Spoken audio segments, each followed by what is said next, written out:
గోపి అన్నయ్య,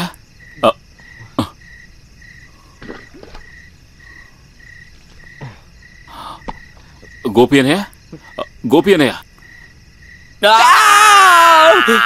భయపడకు, నేనే భూతం. భూతం మేడ మీదకి రాదు. అసలు ఏమైందో చెప్పు. నేను బెల్ల కొట్టాను, నువ్వే తలుపు తెరుస్తున్నావని నేను అనుకున్నాను. కానీ నా కళ్ళ ముందు నిలబడింది, జుట్టు విరబోసుకుని 2 వైపులో పొడవాటి పళ్ళతోటి. వామ్మో, నాకు చాలా భయంగా ఉంది రాము. అందుకేగా నీకు లాడ్జ్లో రూమ్ తీశాను. ఆ లాడ్జ్లో కుర్రోడు నన్ను కొట్టాడు రాము. ఏమైంది? ఒక చికెన్ బిర్యానీ కావాలని నేను వాడిని అడిగాను. రాత్రి 12 గంటలకి నీకు చికెన్ బిర్యానీ కావాలా అని అడిగాడు.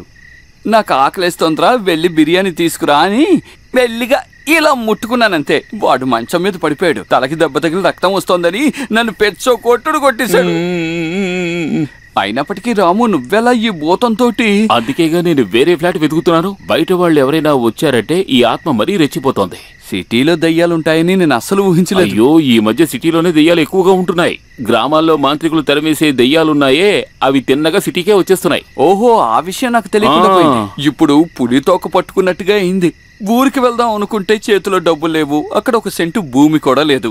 ఈశ్వర పరమేశ్వర, నాన్నకు మంచి జరగాలి, కానీ మా నాన్న ఉన్నాడే. అన్నయ్య, మిగిలిన విషయాలు మనం ఉదయం మాట్లాడుకుందాం. నువ్వు పడుకో, పడుకో.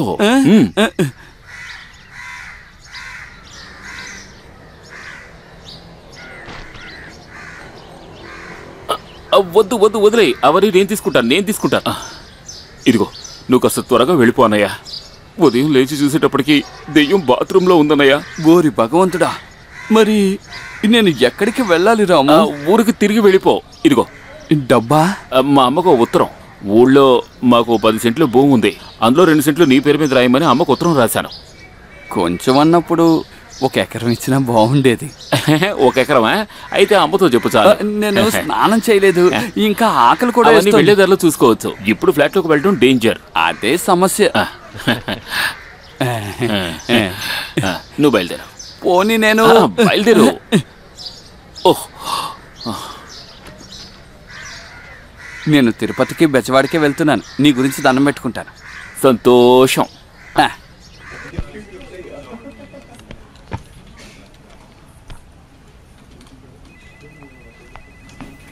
రామ్, నేను అర్జెంటుగా ఊరికి వెళ్ళాలి. నాన్న కాల్ చేశారు.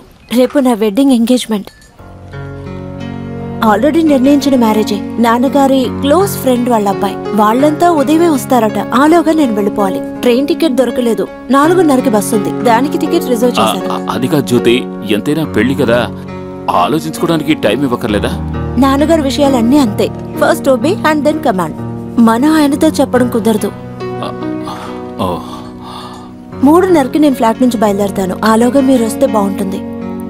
నేను కొన్ని థింగ్స్ కొనాల్సి ఉంది. మీరు వచ్చేస్తారు కదా? నేను వస్తాను. 3:30లోగా వచ్చేయాలి. బాయ్. வேலையை ஸ்டாப் பண்ண முடியாது. லிஃப்ட் இல்லைன்னா செங்கல் சிமெண்ட் தலையில தூக்கிட்டு தானே வேலை நடத்தி ஆகணும். Local labours కూపుర్రా.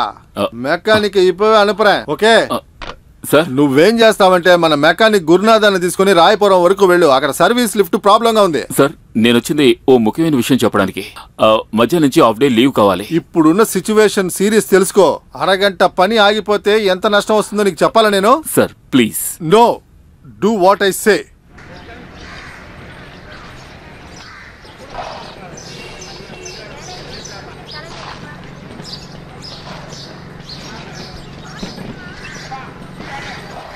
Mr. Pandian, sir? Shall I get your mobile, please? I want to talk with our GM. Yes, of course. Thank you. Hello, నేను రామానుజన్ సార్. హాఫ్ అన్ అవర్లో అంతా పూర్తయిపోతుంది. సార్, నేను అర్జెంటుగా ఓ పనుంది, వెళ్ళి తీరాలి. అదే నేను ఆల్రెడీ మీకు చెప్పానుగా. మీరు ఇక్కడికి వస్తున్నారా?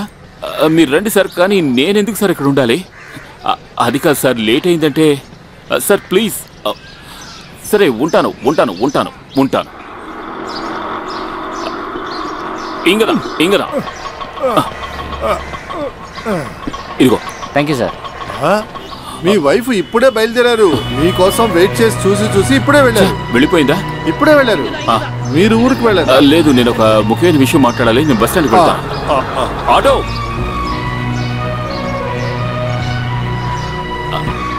இங்கதான் இங்கதான் லெஃப்ட் கட் பண்ணி உள்ள போ. உள்ள பஸ் ஸ்டாண்ட்குள்ள. இங்கதான் இங்கதான்.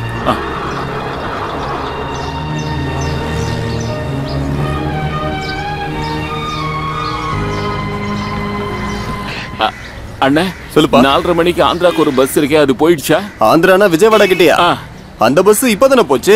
ஐயோ, இதுக்கப்புறம் அந்த ஊருக்கு பஸ் 7:30க்கு தான். அதுதான் ఆంధ్రాకి కడేసి బస్సు. ఆ బస్సు కాదు, ఆ బస్సు కాదు.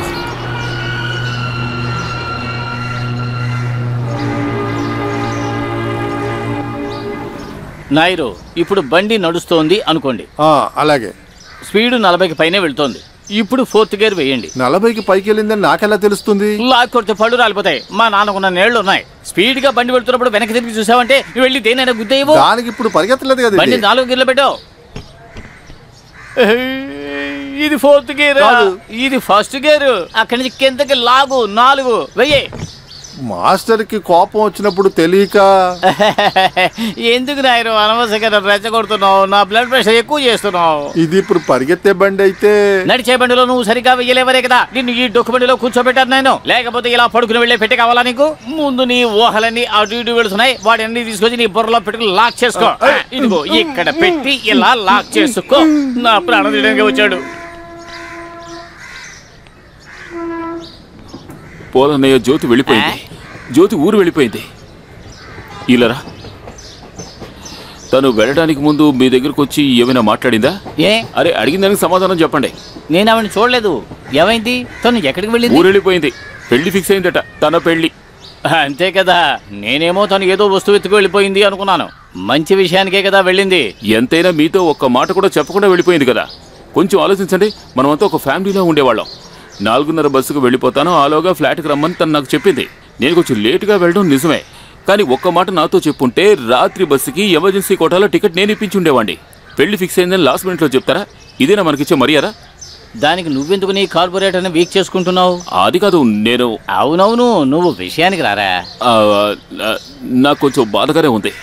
మన ఇద్దరం మన ఫ్యామిలీలో ఒక మెంబర్ లాగే కదా జ్యోతిని చూసాం. నేనేమీ అలా చూడలేదు. నువ్వు చూసావా? నీ బాధ ఏమిటో ముందు నాతో చెప్పు. ప్రేమ చెప్పరా? అబే అనయ్య, నేను నీలో ఉన్న భయం వల్ల నువ్వు ఆ విషయం ఆమెతో చెప్పలేదు. ఆవిడ వెళ్ళిపోయింది, అదే కదా నిజం? నిజమా? గడుదు గుడ్డు. పెద్ద సైకాట్రిస్ట్ చెప్పొచ్చాడు. కొంచెం ఊరటగా ఉంటుందని ఇక్కడికి వచ్చాను. రాము అక్కడే ఆగు. ఏం వద్దు. రాము ఆగరా. వద్దు. శివగంగా, పన్నీర్ సెల్వాన్ని నా క్యాబిన్కి వచ్చి కలవమని చెప్పు. Okay? Okay sir. Time keep up చేయని ఒక్కడిని నేను ఇక్కడ పెట్టుకోను. పన్నీర్ సెల్వాన్ని ఇవాళ నేను పంపించేస్తాను. సార్, రాము కొంచెం ఓవర్ టైం చేయాల్సి ఉంటుంది. నేను కొద్ది రోజులు లీవ్ తీసుకుంటున్నాను. లీవా? ఈ టైంలోనా? దానికి అవకాశమే లేదు. అంగన్న స్వామి ఫ్లాట్ విషయం. నాకు లీవ్ కావాలి. మిస్టర్ రాము, లీవ్ ఇస్తారా ఇవ్వరా? ఎందుకు రాము ఇలా మాట్లాడుతున్నాడు? టైం కీపప్ గురించి ఇప్పుడు మీరు చెప్పారుగా. నా విషయంలో ఏ రోజైనా మీరు దాన్ని పాటించారా? చూడండి, రాత్రి అనకుండా పగలనకుండా ఓ టైము గీము లేకుండా నా చేత పని చేయించుకుని. మిస్టర్ రాము, మన పని అటువంటిది. నాకేమీ చెప్పక్కర్లేదు, కానీ ఆ రోజు నేను కాస్త త్వరగా వెళ్ళిపోతానని చెప్పినప్పుడు వెళ్ళడం కుదరదు అని చెప్పారు. అందువల్ల నాకు జరిగిన నష్టం ఏమిటో మీకు తెలుసా? అసలు నేను ఇంకేం మాట్లాడదలుచుకోలేదు. నేను లీవ్ తీసుకుంటాను. ఎన్ని రోజులు ఇవ్వో కరెక్ట్గా చెప్పలేను. నాకు వీలైనప్పుడు వస్తాను, లేకపోతే రాను. డిస్మిస్ చేయడం కంటే పెద్ద శిక్ష ఇంకేం ఉండదుగా. మిస్టర్ రాము సార్, ఒక్క విషయం మీరు గుర్తుంచుకోవాలి. మీరు అంతరిచినా నేను మాట్లాడకుండా ఉన్నది మీ మీద ఉన్న మర్యాదతో. నాకు అరవడం చేతకాక ఊరుకోలేదు. సహనానికి కూడా ఒక లిమిట్ ఉంటుంది.